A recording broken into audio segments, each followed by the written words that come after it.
50 বছরের পুরনো একটা গরু হাট। এটা প্রতি বছরে এখানে অনুষ্ঠিত হয়ে থাকে, যেহেতু জায়গার সংকুলনের কারণে আস্তে আস্তে ছোট হয়ে যাচ্ছে। ঐতিহ্য বিবেচনায় আমরা অনেক প্রতিকূলতার মধ্যে হাটটা এবার করছি। এলাকার সব জনগণের কথা চিন্তা করে, এলাকাবাসীর গরু কেনার সুবিধার কথা চিন্তা করে আমরা অনেক প্রতিবন্ধকের মাঝে এটা করছি। এবং এর যেহেতু বৃষ্টির দিন, আপনারা জানেন প্রতিদিনই অনেক বৃষ্টি হচ্ছে।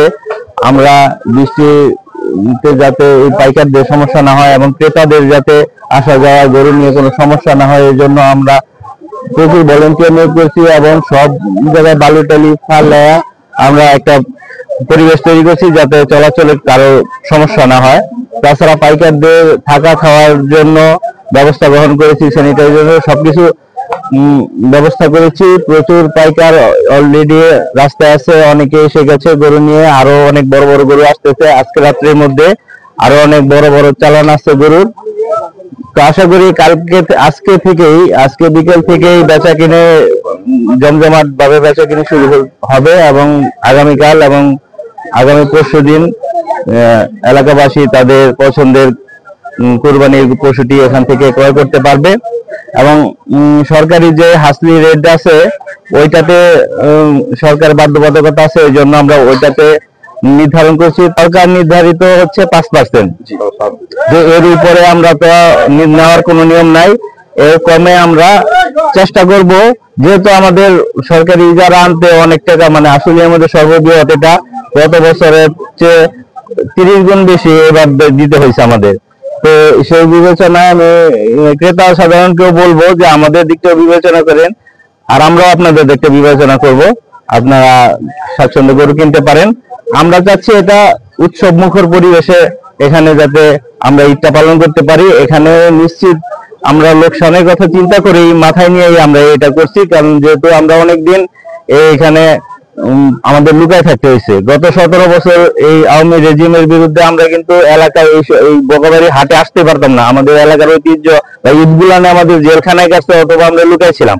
তো অনেক বছর পরে আমরা এখন এলাকায় সবার সাথে, জনগণের সাথে সরাসরি দেখা করতে পারতেছি, একসাথে ঈদ করব এই আনন্দ নিয়ে আমরা, মানে লাভ লসের হিসাব না করে আমরা আসছি।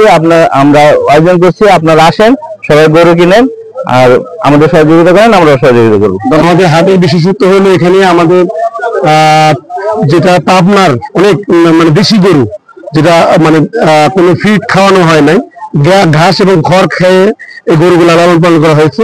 যারা এটা মানে কোনো ফার্মের না, গৃহস্থ গরু বেশি। এখানে সুন্দর সুন্দর গরু আছে, যে গরুটা আমাদের মানে দেশি গরুর হাট বলেই আমরা এটা, মানে এটাই আমাদের বগাবাড়ি হাটের বিশেষত্ব।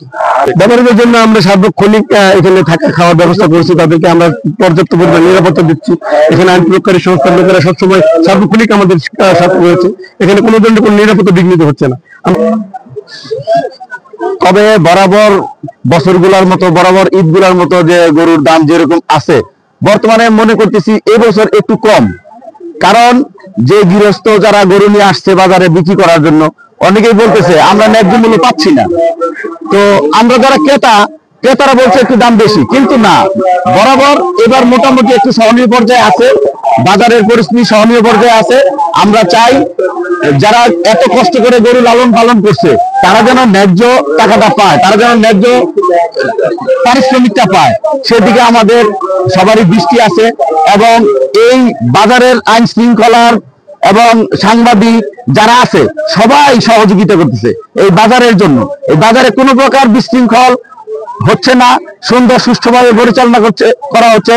এই বাজারে যারা সহযোগী হিসাবে আছে, আমরা দেখেছি প্রত্যেকটা লোক নিজ মনে পাইকারদেরকে এবং যারা এখানে গরু কিনতে আসতেছে তাদেরকে সবাইকে সহযোগিতা করতেছে। গতবার যে ওইটার একটা রেট ছিল, তার সে রেট গুলো অনেক বেশি হয়েছে, কিন্তু জনগণের দিকে তাকিয়ে, জনগণের সুবিধার জন্য তাকিয়ে আমরা বলি ইজারাটা, আমরা কোনো ব্যবসার উদ্দেশ্য না বা কোনো কিছু উদ্দেশ্য না। আমাদের উদ্দেশ্য হচ্ছে যে এখানে দীর্ঘদিন এই ঐতিহ্য হাট, পুরানো হাট, এই হাটকে ধরার রক্ষার জন্য কাসম ভাই, এই যে জাকির ভাই, নজরুল ভাই সব মিলে আমরা চেষ্টা করছি যে জনগণ যাতে উপকারিত হয়, জনগণ দূরে না যায়। আর এই হাটের একটা ঐতিহ্য হলো কি, এই হাটের ম্যাক্সিমাম কাস্টমার হলো চরের লোক, মানিকগঞ্জের, টাঙ্গাইলের, পাবনার, এরা প্রতি বছরই এইখানে তারা গরু নিয়ে আসে, দেশি গরু নিয়ে আসে।